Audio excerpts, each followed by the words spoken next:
All righty, seeing some folks rolling in. We're going to get started in just a minute. Thanks for jumping on time.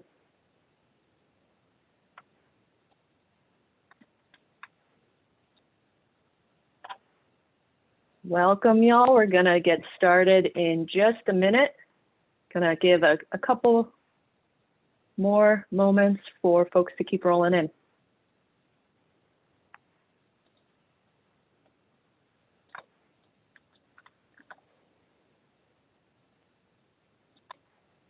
All right, Teresa, you ready to do this? I'm ready, let's go. All right, let's go. So introducing Teresa Lopez, Audience and Content Senior Lead here at Seer Interactive. Teresa is here to talk to us today about scaling audience insights to turn prospects into customers. So I'm Erin Simmons, I'm part of the marketing team here at Seer Interactive. I will be on the other side of the chat box if you need anything, the other side of the Q&A box. If you want to drop questions in for Teresa at the end, we'll have about a 10-minute Q&A. Please, as you have those questions throughout the presentation, feel free to drop them right in the box as you have them. And today I will also be controlling the slides because 2020 has thrown us a couple of curveballs as it comes to technical difficulties with Teresa's presentations. I don't know if any of you were at Seerfest. We also had a little bit of a technical hiccup, unfortunately, with Teresa's presentation as well. But we've got it under control. We have a backup plan, and we can get started. So let me share that screen, and Teresa, you can take it away. All right, thank you so much, Erin. I'm not sure if I'm going to lose all credibility mentioning Mercury in retrograde, but I feel like something's going on here, but we have backup plans. Erin's got my slides up and we're ready to go. If you were at Seerfest, you might want to cover your ears for a second. I'm going to do a short intro. You might have heard this a couple times if you were present, but thank you for sticking with us and joining us here. But as Erin said, my name is Teresa Lopez. I'm the audience lead at Seer. And today I'll be talking about how to understand your audience to be able to develop content that connects with them. Next slide. So say you are at the grocery store before the pandemic and someone in a business suit approaches you and she asks, why do you like to shop at this store? And you mention that the produce is always fresh, they have a really good selection of international foods, and it's close to your house. And the person nods and she says thank you, and she lets you know that she works for the store's corporate office, and they're there today to get footage for commercials, and your interaction was filmed. Would you sign a release for that footage to be used in a commercial or not? Just think about that for a sec. This was an actual study that was done, and they found that 66% of people said that they would sign the release to be in a commercial, and 34% of people said they would not sign. Okay, then they asked the people to estimate what percentage of other people would agree with them. 76% of people who said they would sign the release, they thought 76% of people would also sign. And for the people who said they would not sign the release, 57% of people thought people would agree with them and not sign the release. Even the minority group of people who said they wouldn't sign the release thought that the majority would agree with them. And this bias is called the false consensus effect. And this was a study done by Stanford researchers. We have this tendency to think that people are going to think like us, but they don't. We overestimate how often people will agree with us or take our side. So when I say, oh, I really like the design of that new page, or I think that ad copy looks good, we have to remember that we are not our customer. Just because we think it's good doesn't mean that they will.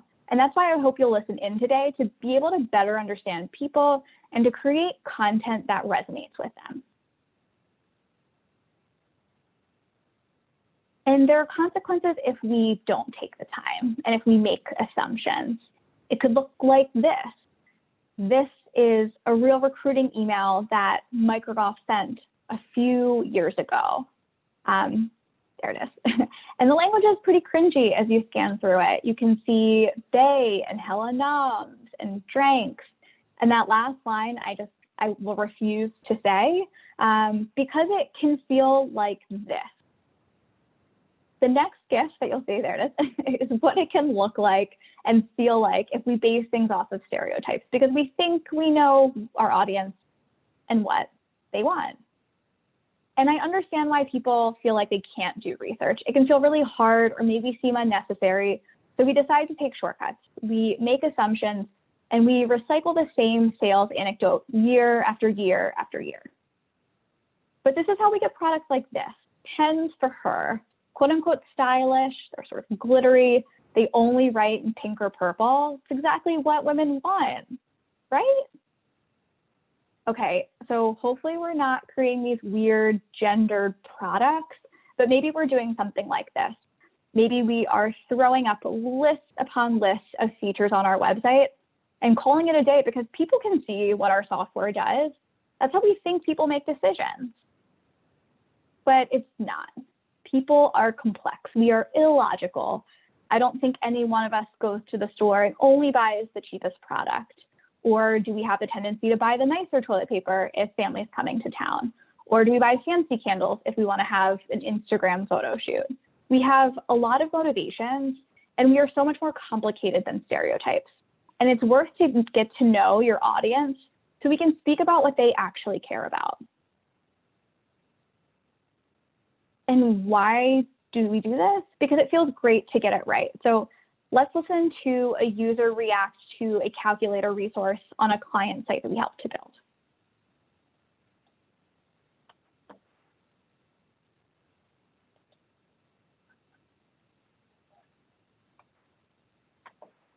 I don't think that's coming through, but I can sort of paraphrase it. So first off, there's a lot of laughing. And the person's name is John, and John says, "What? This is crazy. This is." Oh, here it is. Stairs, so this is cool. This is wow. Okay. Yeah, this is cool. One of the last things I did, I made I cut the PVC boards for my rise of the stairs. So this sort of giving me the measurements before I'm going to do some actual tape measuring. Wow. Right. This is this is cool. I kind of feel as if I robbed myself. So I love this example. You can hear the excitement in his voice, him saying, I feel like I robbed myself. That's what motivates me. That's what I love about my job. I like to create content that helps people. And that's my motivation for learning new things and going to conferences like Seerfest. I want to be able to understand people to help create messaging and content that solves problems, that gets them excited, and that makes them feel relieved. But maybe you're motivated by making money or having your company make money, and that's why you're attending conferences. Or maybe you want to demonstrate leadership at work and bring back ideas that impress your boss. Or maybe you're worried about not hitting your annual goals and getting fired. We are all driven by motivations when making decisions, and they vary from person to person. We have to remember that it's the same for our target customers. They also have underlying motivations, and they are also as complex as we are. So today, I'm going to talk about 3 ways to learn about your prospective customers to be able to better empathize and connect with them. And I won't be talking about really robust 6-month research projects that require thousands of dollars, but scalable methods that you could use with your own data or data you could get access to pretty easily. And the goal is to find insights to be able to test new messaging or create new content to then see how it performs and then roll it out once you know it works to other campaigns or marketing efforts. And the first method we'll talk about is search terms, specifically search data that we get from running paid search campaigns. I find these so fascinating. Search is where people go to solve problems, whether those problems are around boredom or relationships or coworker drama. It's where you ask unfiltered questions, and it's a way for us as marketers to get to know our users. Now, I know this could sound creepy. I think if my friends and family knew that we had access to this information, even if it wasn't tied to any single person, they'd probably feel a little creepy about it. but we can use this information for good. We could use this information to learn about our customers and understand what they want and they're trying to get in order to help give them what they need. So we have a higher education client who has a variety of degree programs.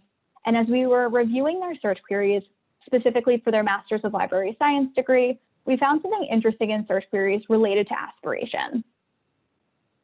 So the team had been writing ads using basic program names like MLIS degree, library science degree, et cetera, and those had the most volume if you look at the graphic here. So what we found is that in their top converting search terms, it was about becoming a librarian. They were searching in the context of their aspiration to become a librarian. And it makes sense. People cared about their career dreams and what they wanted to do with the degree versus the degree itself. So what can we do if we look at our search queries and we find different data points like this? We can help people to imagine their future. So for your own business, think about what your product or service empowers people to do and what new goal they can reach now that they couldn't before. Then create messaging that speaks to these goals and dreams. So for this client, we did a very simple ad copy test after seeing this information. And we only changed the headline from the program name to become a librarian. That was it. And it had big results. In a few months of the test, click-through rate improved by 105%, and the conversion rate improved by 96%. We were able to quickly test and validate this insight through paid search. Then we could approach other campaigns in a similar manner.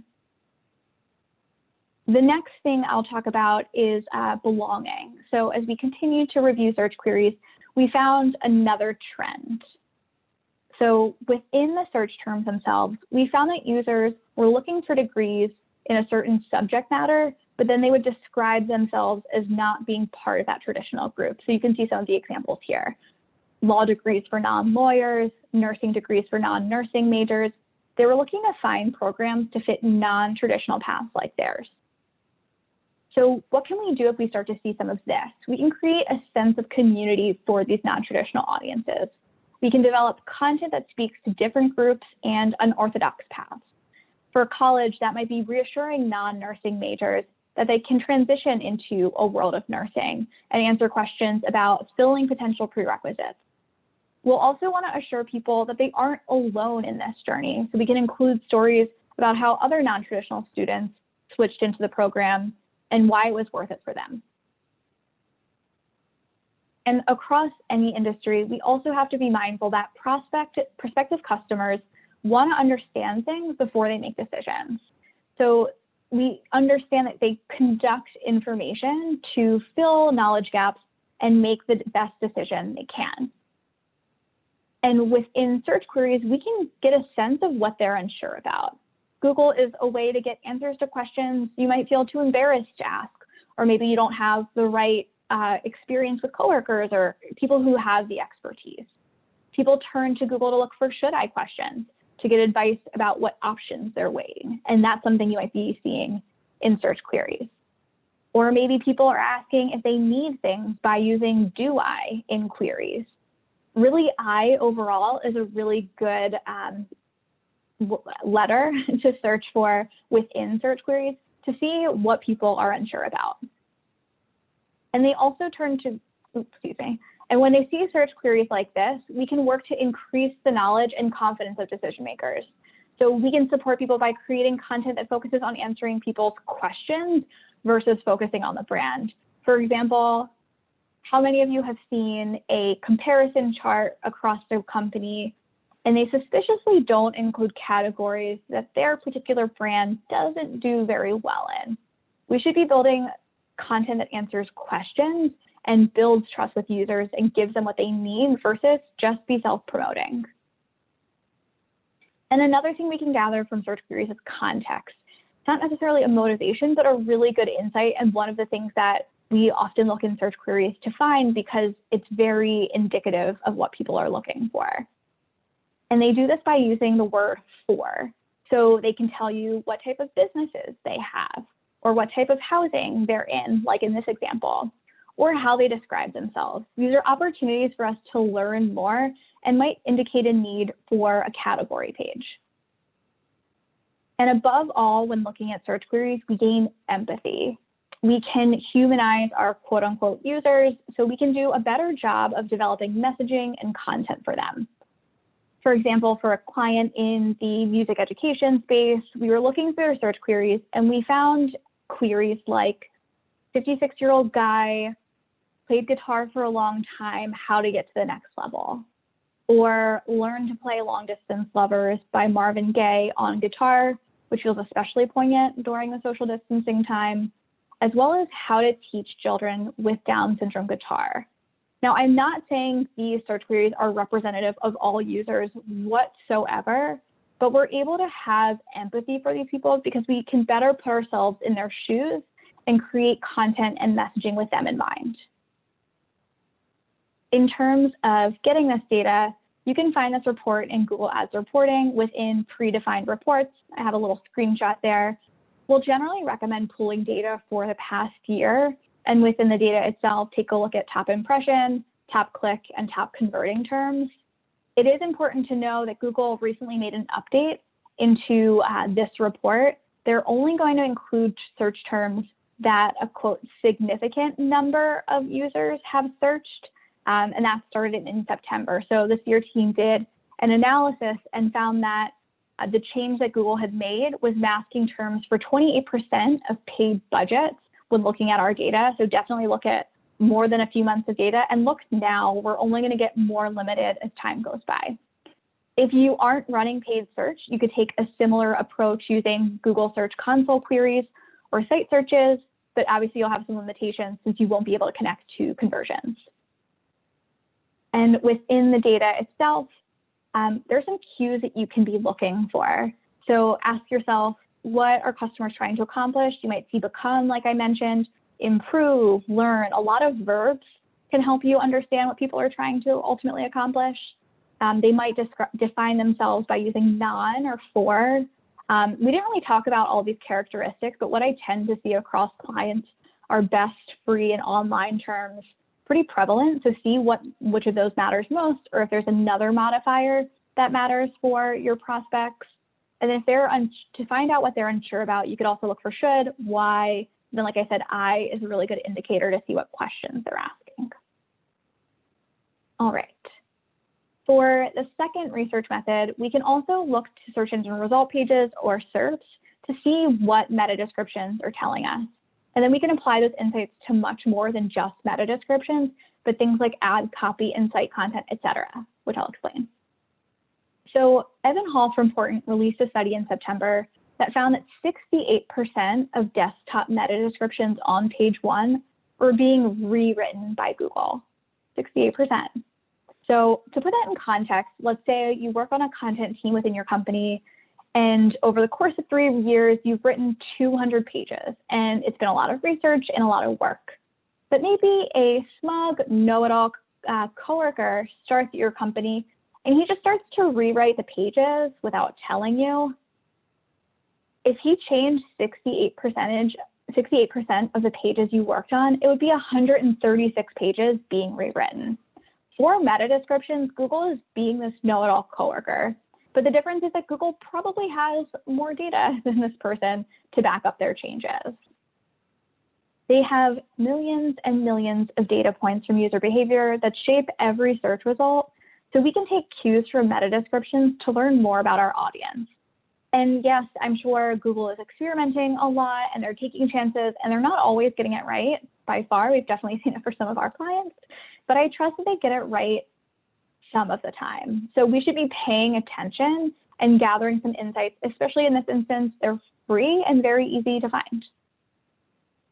So we're going to look across a couple different industries to look at their meta descriptions, especially ones that have changed, to learn more about users' needs. We'll first look at the original meta descriptions, which I've mocked up in the like Google SERP format, and then we'll look at the next slide with how things have changed. And in terms of the industry, we'll first start with home building. So this is a result for the query online home plans from ePlans. And we can see that within the meta description, they talk about being the trusted leader since 1946, exclusive house plans, and top architects. I am not building a house, anytime soon, but that would seem to make sense to me.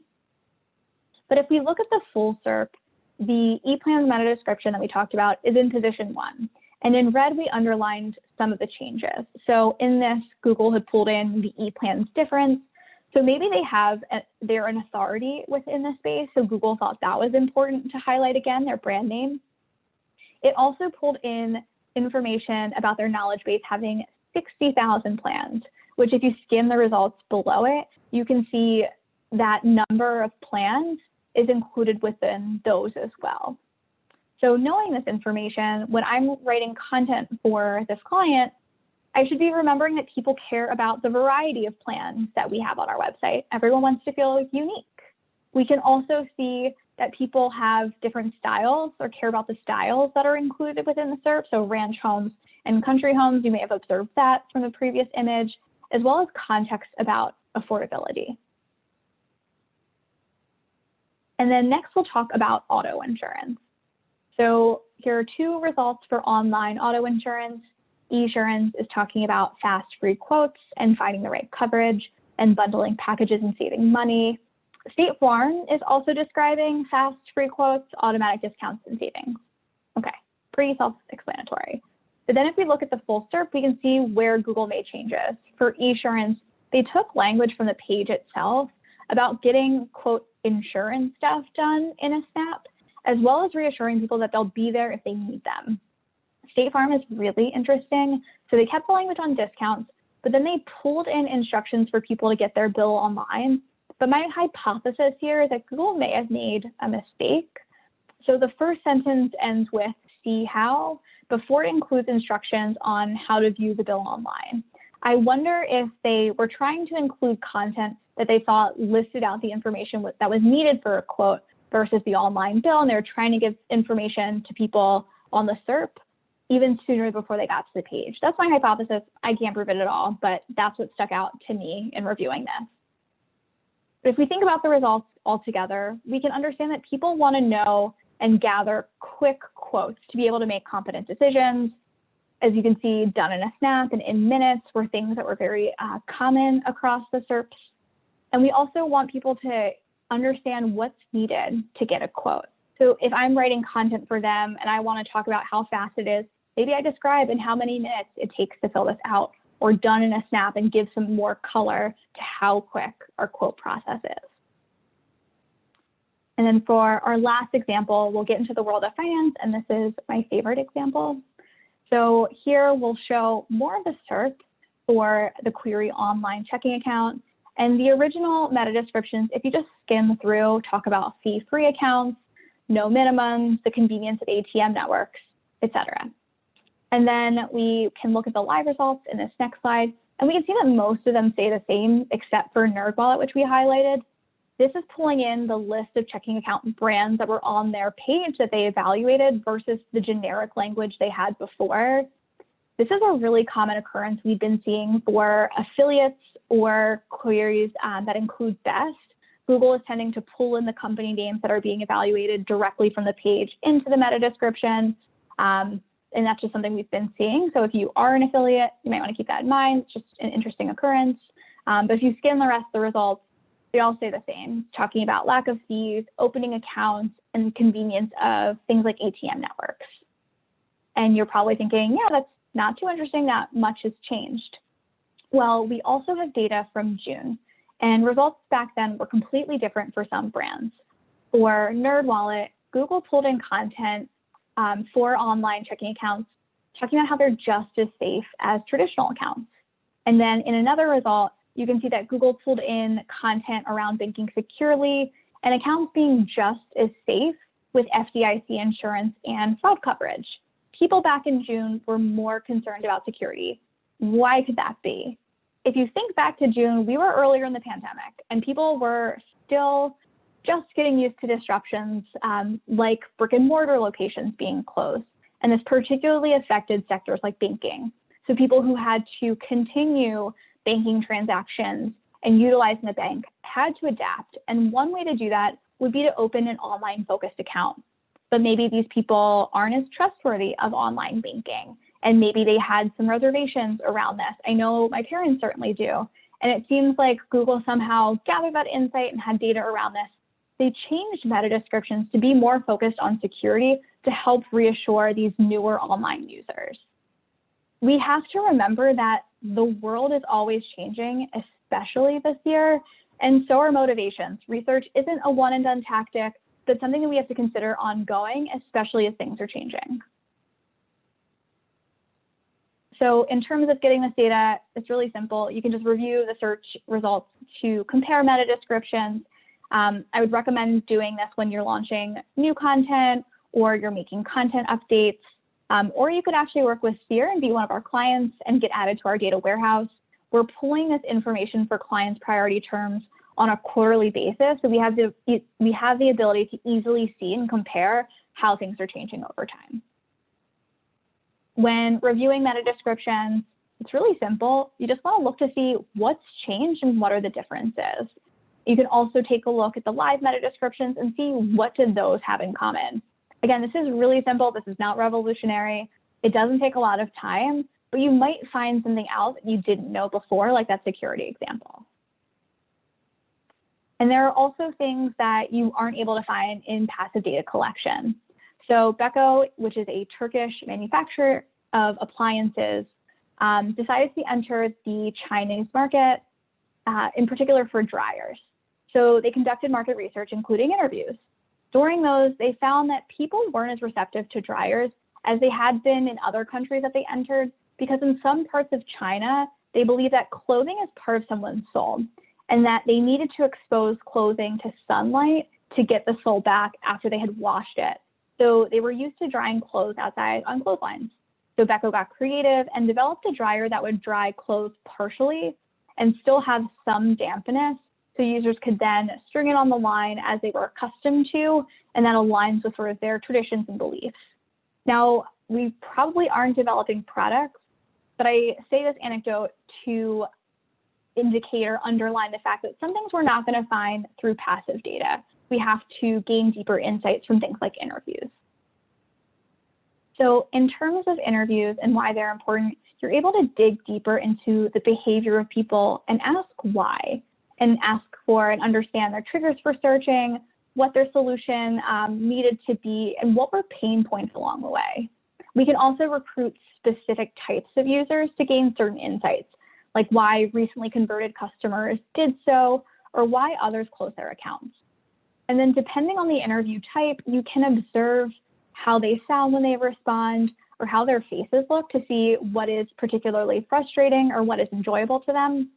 And you can also take the opportunity to perform live exercises to be able to observe behavior. You could ask things like, how did they browse the website, and how did they search for things on Google? So in terms of client anecdotes, interviews really helped us for a client in the SaaS space to understand what customers were trying to achieve. So the team interviewed recently converted customers and asked what triggered them to begin searching for a new solution. And we kept hearing certain themes creep up. We heard that people wanted to ensure data accuracy, that they wanted to stop time-consuming manual processes, and they wanted to improve collaboration across teams. And their previous software wasn't allowing them to do this, and that's what caused them to switch companies. So what could we do knowing this? We can help people accomplish what they need to. What we found through these interviews were actually the pain points of the previous solution they were using. So when we're talking to customers, especially recently converted customers, we want to understand what frustrated them, what they wished was different, and what they wanted to accomplish but couldn't when they were using a previous competitor brand before they switched to your product or service. Then we want to develop content that speaks to these points and how our product or service can do the things that brand can't. For this client example, we recognized 6 challenges that had triggered people to switch to our client. So we worked with them to develop these pages to speak to these challenges that other softwares weren't solving, and how our client could help people achieve these things. And these pages ended up driving 31% of overall conversions, which led to an estimated annual increase of $110,000. For another client in the healthcare software space, we found that their customers wanted a sense of security when making a decision. In interviews, we asked customers what was important to them when evaluating our client's website, and they said they were interested in our client's product, but they were unsure how it worked for them since it was a newer technology that most companies like them weren't used to having, and they were nervous about making the switch. So they relied on reviewing stories on the website from other medical practices that were like theirs and how the software worked for them. Reading those stories really helped them to understand that there was less of a risk to convert because it works for people like them. If we hear how important these reviews are or customer stories are, we have to remember that we want to create confidence and decrease the risk for prospective customers. So we can develop content to make sure people can understand how our product solves problems for businesses like theirs. So you might want to create something like industry-focused solution pages. We can also aggregate stories from existing customers, particularly in priority industries or things like that, to make sure we're providing social proof and incorporating it throughout the website. And that's what we did for this client. We worked with them to increase the number of customer references on a few other key pages on the website. The first page, we saw an increase on the conversion rate of 263%. On the second page, we saw an increase of 83%. Again, we just understood that people were nervous of making this decision, so we sourced customer stories, put them on important pages, and we were able to see this impact on conversions because we helped people feel more secure and that there was less of a risk. So there are a ton of questions to ask in interviews. These are a few favorites in this context to help understand deeper motivations. So if you're trying to understand the problem, you can ask, what problem were you trying to solve? You can understand why people had begun their search, to ask, why was now the time? You can also see what almost prevented you from converting. That's always really helpful. So people who are current customers made the switch, but what if there are people who are still on the fence and whatever almost prevented the existing customers is preventing other people? And you can also ask, what made you feel comfortable to make your decision to choose us, and help to reinforce some of those aspects. In terms of getting this data, you'll want to work with your customer sales team if you're trying to source existing customers. You want to be very careful, though, that they don't pull people who are already big brand advocates of yours. We want to be finding insights and improving versus just affirming that everything is great. You'll also want to budget for incentives. Now, could you get interviews without them? Probably, but it tends to take a lot longer in terms of time and just a lot more communication and messages. We just talked about a 6-figure increase. So these are things that we want to get done sooner and learn earlier for us to be able to benefit sooner. And we want to write questions based on what we're trying to learn. You want to start with questions. You can start with questions that were on the last slide, but also think about what your problems are, what your hypotheses are, and ask questions related to that. The biggest thing to avoid is asking leading questions. You don't want to ask yes or no questions, always things that are very open-ended. And you'll also want to let interviewees guide the discussion. Sure, you might have questions that you want to get answered, but don't feel the need to force fit all of the questions in a consecutive list. If a customer is going in a different direction and it's something you never heard about or you need to learn about, let them keep going in the direction and let them guide what they need to tell you. So to recap for the webinar today, here are the cues that we talked about so you know what to look for in the data or what questions to be asking customers. So whenever you're developing content or messaging, please remember that you are not your customer. We talked about people have this sense that people will agree with them, and that's just not true. People are complex, and relying on stereotypes and assumptions can be insulting, especially when there are really simple ways to be learning more about your audience. So I encourage you to start digging into the data and be curious about your customers. Thank you.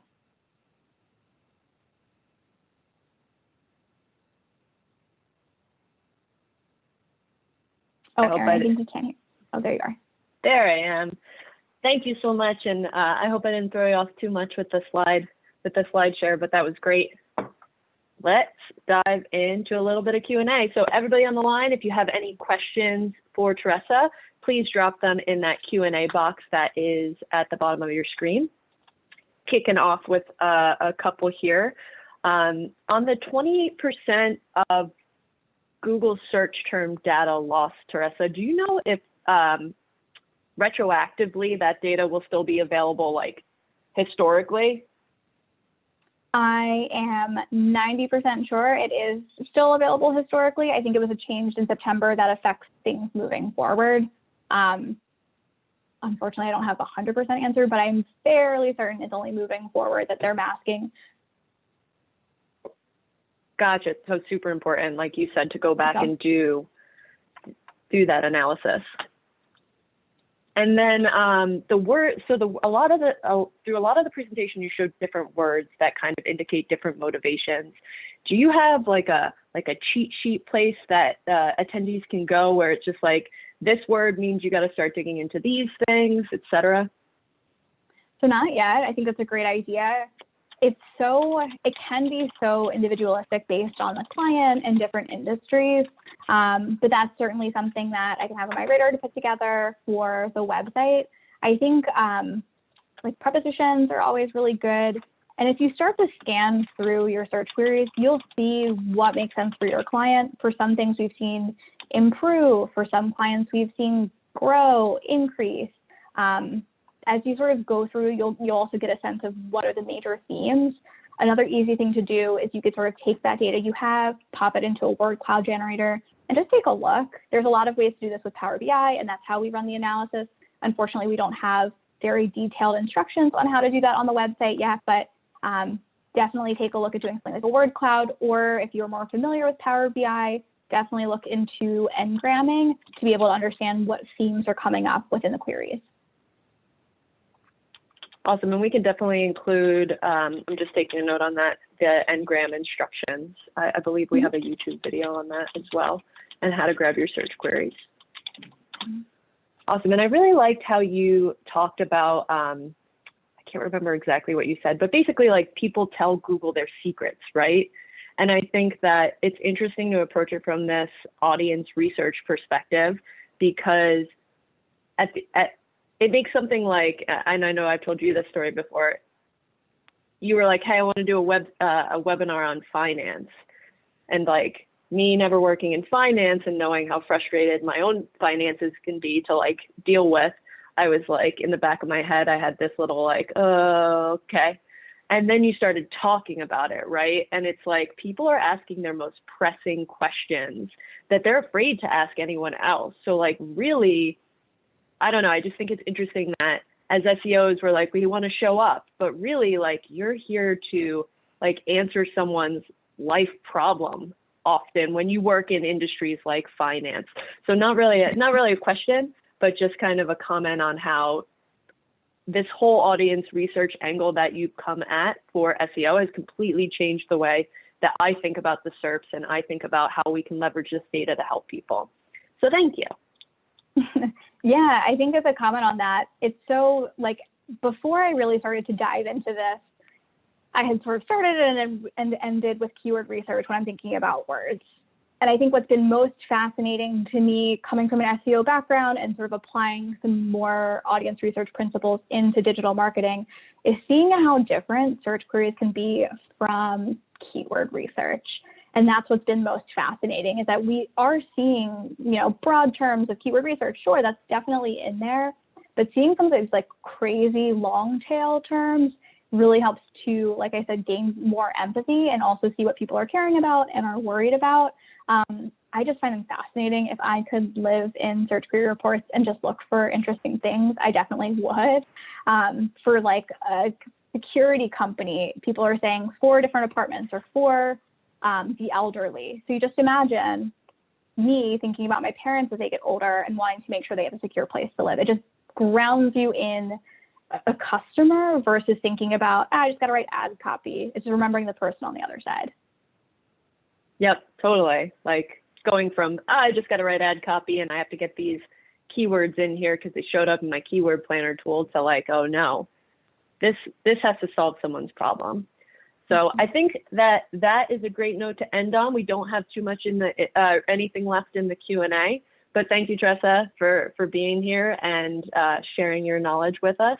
Everyone on the call, we will follow up with an email, with a recording, and a couple of the resources that Teresa talked about throughout, and a couple of articles that we think could be helpful as well. So thank you all for joining. Have a great day and take care. Thanks, Erin.